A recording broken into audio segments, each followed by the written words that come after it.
everyone, my name is Chloe. I am losing weight and talking about it on the internet. Welcome, welcome, welcome. Today we're going to talk about 10 things that suck about being obese. I have a lot of experience in that area, so I feel like I am fully qualified to talk about this. And obviously these are things that I personally have noticed that suck about being obese. Let's get into it, shall we? Number one is sustainable fashion. Obviously every minute, basically, we're becoming more and more aware of the environmental crisis, and one of the ways that you can help with things like that is shopping sustainably.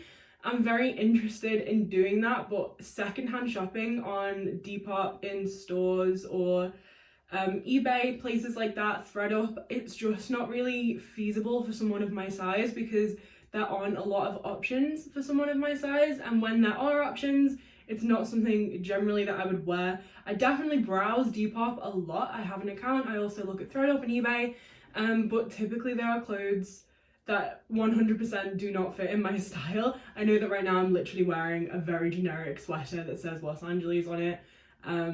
Don't come for me. I wouldn't wear this outside, you know? And there are definitely also brands that stock plus sizes that are sustainable as well, but they're very, very expensive. And that's just not in my budget right now. That's probably one of the things I'm most excited about as well when it comes to weight loss, is that eventually I'll be able to get myself a really cool wardrobe that will be my size and hopefully mostly sustainable as well. The second thing on my list, it's kind of a really sad one. I would say for me, this is like one of the saddest ones on the list, and it's first impressions. Obviously this comes with an assumption that people think that being big is a bad thing, and I think that that assumption is kind of correct because of, you know, diet culture and stuff. We're not going to talk about that right now. I think that generally if you are the only big person in the room, I feel like you feel it so intensely, and it's kind of the first thing that people will see about you because it's so glaringly obvious. Unless maybe you have like bright pink hair or something really cool like that. Unless you have some kind of other defining feature, your defining feature is probably that you are obese. I'm sorry for saying that, like I know that that's probably kind of controversial, but it's definitely how I feel about myself. Yeah, I think that that's probably the first thing that people notice about me is my size, and I wish that that wasn't the case. It's not a good feeling. It's really not a good feeling. I can't wait for that to go away. I wonder what the first thing people will notice about me is when I'm not fat. Probably that I'm tall. Number 3, planes. I have been on 2 flights while I was about this size. Obviously a flight there and a flight back. I went to New York last year. On the way there, I didn't need a seatbelt extender or anything. It was a new plane. However, on the way back, we got moved onto a really old plane. It actually had its first flight in the 70s, which was terrifying to find out. The seats were smaller and the belts were smaller because people were smaller in the 70s. Obesity has been a growing problem since the 50s, I think, or something. Obesity has been a growing problem over time, so as people have gotten bigger, believe it or not, adjustments have been made. The new plane had a seatbelt that was big enough for me. On the way back though, I did have to get one, and I can honestly say that it was one of the most embarrassing things that I've ever felt. Like, you have to ask the stewardess for one, obviously, because they can't just assume and just hand you one. I don't know, if any of you have experienced that, please let me know, because that must have been absolutely horrendous. I think I would feel even worse if that had happened. It's like putting your hand up at the beginning of a flight and asking for a seatbelt extender. The people around you can hear it. Then they're all thinking about like, wow, how have you done this to yourself, you know? I don't know that they're thinking that. I'm assuming that's what they're thinking, because I'm not trying to be like mean or anything, but that's what I thought about myself. Like, how have I done this to myself? I never would want to have to go through that again, and I fully do not plan to. And my last point kind of ties in to my next point. My next point is roller coasters. So I love theme parks and stuff, but I haven't been to one for a really, really, really long time. The last time I had any kind of experience with a roller coaster, here's a minor story time for you here. I went to Blackpool, which is where one of my best friends live, and we went with our other friend. Both of them are very small, healthy sized people, and obviously I am not. At this point though, I think I was around 300 pounds, not 370. Even so, still pretty large. We went to Blackpool Tower, which is like an experience where you like go through and learn about parts of history or whatever, and they have like live actors and stuff. So at the end of it, they have this little ride, and they mention before you go in there, like, if you have any health conditions, if you are pregnant, or if you are very overweight, maybe you shouldn't get on the ride, basically.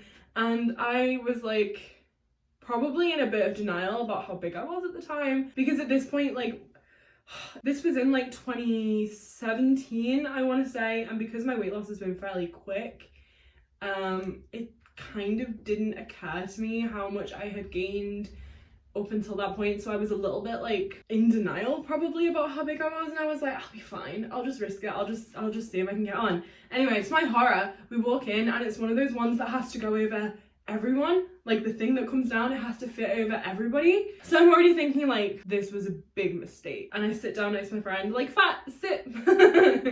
Sit in the feet, fit in the seat, no problem, that was fine. And then the bar thing comes down and they're like checking everybody, and then they stand back and they're like, okay, it's not quite sitting right. Reliving this is the worst thing in the world. It's not quite sitting right on everybody. So it's probably that one of you is too large.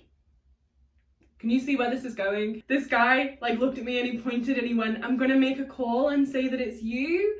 And I was like, yeah, okay, that's fine, that's fine. And they like put it up and I got off and I had to walk past everybody. He couldn't not do that because it was for the safety of everybody. So like, I don't blame him. I don't think that that was fat shaming or anything. I fully put myself in that situation because I was in denial. And I came out the other side and there was like a few people that had been on the tour with us, and there was like a family or whatever. And then there was a couple who were very big themselves and they kind of looked at me like, oh, yeah, we knew. Like, they're more experienced about dealing with things like that, and they obviously felt very, very sorry for me. I didn't like cry or anything. It was more like being mortified than being upset. So I just like went and sat and just kind of looked at my phone because everyone there knew what had happened, obviously, because like I'm a big person. They knew that they couldn't go on the ride for whatever reason, like maybe they were pregnant or obese or whatever. They'd heard the guy say that, and then they saw me walk out alone. That was painful to relive. I haven't really told anyone that story since it happened, to be honest. And you know what? I know why. Can we move on now? Number 5 is nights out. I used to love going on nights out. I'm 25, so I do love a little drink and a little boogie. I'm lying. I don't love the boogie part. I much prefer now nights where I go out with my friends and we just like stay in a bar, chill, chat. I like to be able to talk to people. But generally what happens when you go on nights out now is, or like it kind of always has been the case, I guess I just never really noticed because it didn't make me feel as self-conscious when I was younger. Now that I think about it, it is kind of a stupid practice, this thing that we do as humans. We go out, buy drinks, and then we stand in a circle, kind of dancing while drinking the drinks. And that's it. When you're like healthy, or at least when you're confident in your body, that's not really a problem for you, I guess. I hate feeling like I'm taking up more space than everybody else. I hate feeling like people might be looking at me or laughing at me or watching me. So yeah, I just really hate it. I remember being in this bar with my friends, everybody was dancing and I was just kind of sat with the coats. And one of my friends, bless him, he came over to me and he was like, he like held his hand out as if to be like, come and dance with us. And I was like, no, I just couldn't bring myself to do it. So then he sat and talked with me. That's something else I worry about, is that my friends know why I don't like it, and that makes them like pity me almost. I don't want people to feel sorry for me. I don't want people to feel anything about it. I just don't want it to happen. In my head, I probably take it a little bit more seriously than I need to. Like, obviously everybody else is just happy to make a fool out of themselves and have a good time, and if I had the confidence to just be happy making a fool out of myself, I would probably have a good time too. I just don't have that right now, and I feel like I lost it because I gained more weight. Number 6 is tattoos. Now I have a couple. I've got one on my arm here. It's very pretty. It's like a rose and there's writing here, and I also regrettably have this guy on my shoulder, which is a Deathly Hallows symbol with a lightning bolt through it. Very, very basic because, you know, I am a little basic. Sorry if you have one of those, but I'm sure you know. Come on. It's probably one of the most common tattoos on the planet. Obviously, I got that years ago, and now things have happened that make that very controversial. This is a completely separate topic. But yeah, trans rights are human rights. I have so many tattoos planned out in my head, but I'm probably not going to get them until I am at a size where I feel like I probably won't get much smaller, so they're not going to distort. One on my forearm and on my shoulder, they're probably never going to distort. I did get this when I was slim. It hasn't changed, it hasn't stretched or anything, it's just the same. It's just before it sat nicely onto my collarbone and looked kind of pretty, and now it's just like on a slab of flesh. I'm not expecting those to change at all. It's just that if I did get them, so the ones I have planned out, I really want a nice thigh piece on my right leg. I really want a nice back tattoo in like the middle of my back where my waist is, and the thing with that is that it probably wouldn't change very much, but if I was to get loose skin removed at the end of all this, they would probably have to stretch it down and it just wouldn't look very good anymore, so I'm really conscious about getting tattoos at the moment, even though I really want them, just because I'm hoping that my body's going to change massively in the next couple of years. So like that's the next thing I'm looking forward to after getting my sustainable wardrobe, is getting inked up. We're starting to talk about some of the health effects now of being obese, and number 7 is back pain. I've always kind of had back pain ever since I grew these, because they do cause back pain if they are fairly sizable. That's a thing, but it's definitely gotten worse as I've gotten older, because I've put so much weight on and I hold a lot of it on my stomach and my thighs.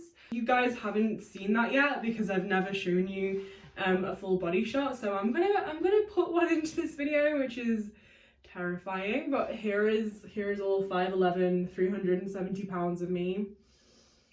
Feast your eyes. But yeah, the back pain is horrendous, especially the lower back pain, because I carry most of my weight like in the middle, as I said, so it's just a lot of strain on my poor little spine to have to hold that up all the time. My spine cracks on its own, and so I can't wait to like remedy that properly by just being lighter. It's obviously gonna do wonderful things for all of my joints and my back. Number 8 is hot weather. Oh my god, I've never been a hot weather person. I could never really handle the summer heat, not even when I was younger. Being any kind of extreme temperature, I kind of get a little bit antsy, you know? Heat for me will always be worse than cold. The added inconvenience, I guess, of being obese in the heat, it's horrendous, man. And not just because like obviously having all this on you is like extra layers of insulation that make you even hotter.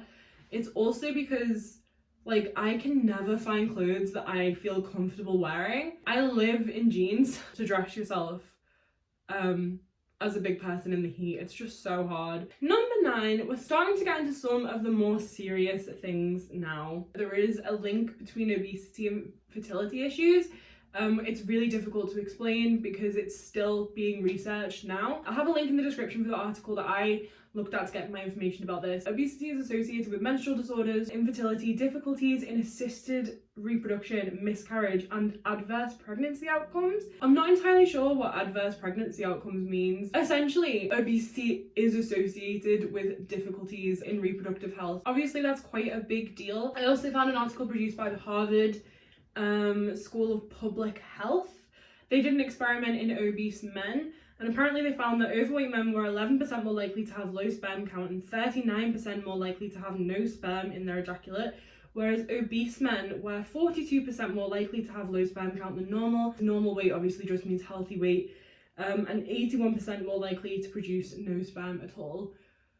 These figures are insane for a start. Obviously this is just from one experiment, but like in general, I didn't actually think very much ever about the impact that my weight was going to have on my ability to have children in the future. That's really scary. Sorry to get all serious with you guys, but like this is the reality of what obesity is, and I think we're doing ourselves a disservice by continuing to let ourselves believe that we're not causing ourselves serious health issues here.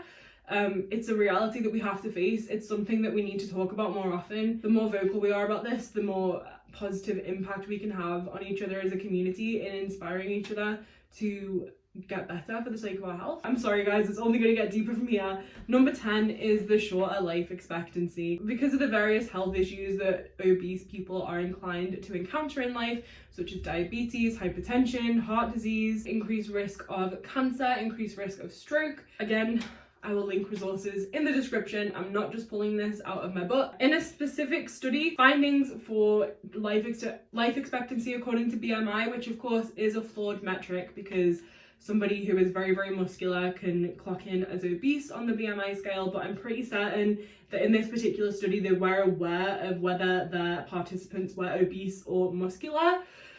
Years of life lost range from 6.5 years for participants with a BMI of 40 to 44.9 to 13.7 years lost for a BMI of 55 to 59.9. 13.7, that's 14 possible years of your life just gone because you are obese. This isn't me attacking fat people, this isn't me being fat phobic, this is the truth of what can happen to you if you don't get healthy. I didn't think I was gonna get like mad or anything, it's just that I did my research earlier and I looked at it, but I didn't really process what it meant, and it's made me angry because there are people out there telling people that it is possible to be healthy at every size. 13.7 years? Get a grip, honestly. And that's not aimed at people who need to lose weight. That is aimed at people who are telling people that it is possible for them to be healthy when they are obese. Stop lying. That is me done shouting at you for the day. I am sorry. Sorry that it got really, really deep there, guys. I hope this gave you something to think about. I'm just trying to be as honest with you as possible. Like I said, all resources that I used to research for the video are linked in the description, so if you want to take a look at those, do your own research. As always, never take my word for things. I'm not an expert on anything. I'm not a doctor, I'm not a nutritionist, I'm not a dietitian. I don't know anything really about the human body other than what I've experienced myself and what I've read on the internet. So check out my resources, but also go find your own if you are curious about these things. Always correct me if I'm wrong, tell me about it in the comments. I want to know, let's talk about it. Because we've had another heavy video, I am again going to recommend that you go and look at some puppies or some comedy. It's good for you. And I'm sorry for sending you back off into the world after such a heavy topic, but we have to start talking about these things, guys. We have to open up this conversation. Thanks for watching. If you enjoyed this video and you would like to see more from me in the future, do subscribe and turn on the notification bell so you are notified the next time I upload another video. Also, please give this video a like. Comment down below telling me how your weight loss is going. I love hearing your stories. I still reply to every single comment if I can. Honestly, it's the most motivating and inspiring thing for me to hear about you guys and how you're getting on, the achievements that you've made so far. You amaze me every single day. I love you very much. Have a great rest of your week, and I will see you on Sunday. Bye bye.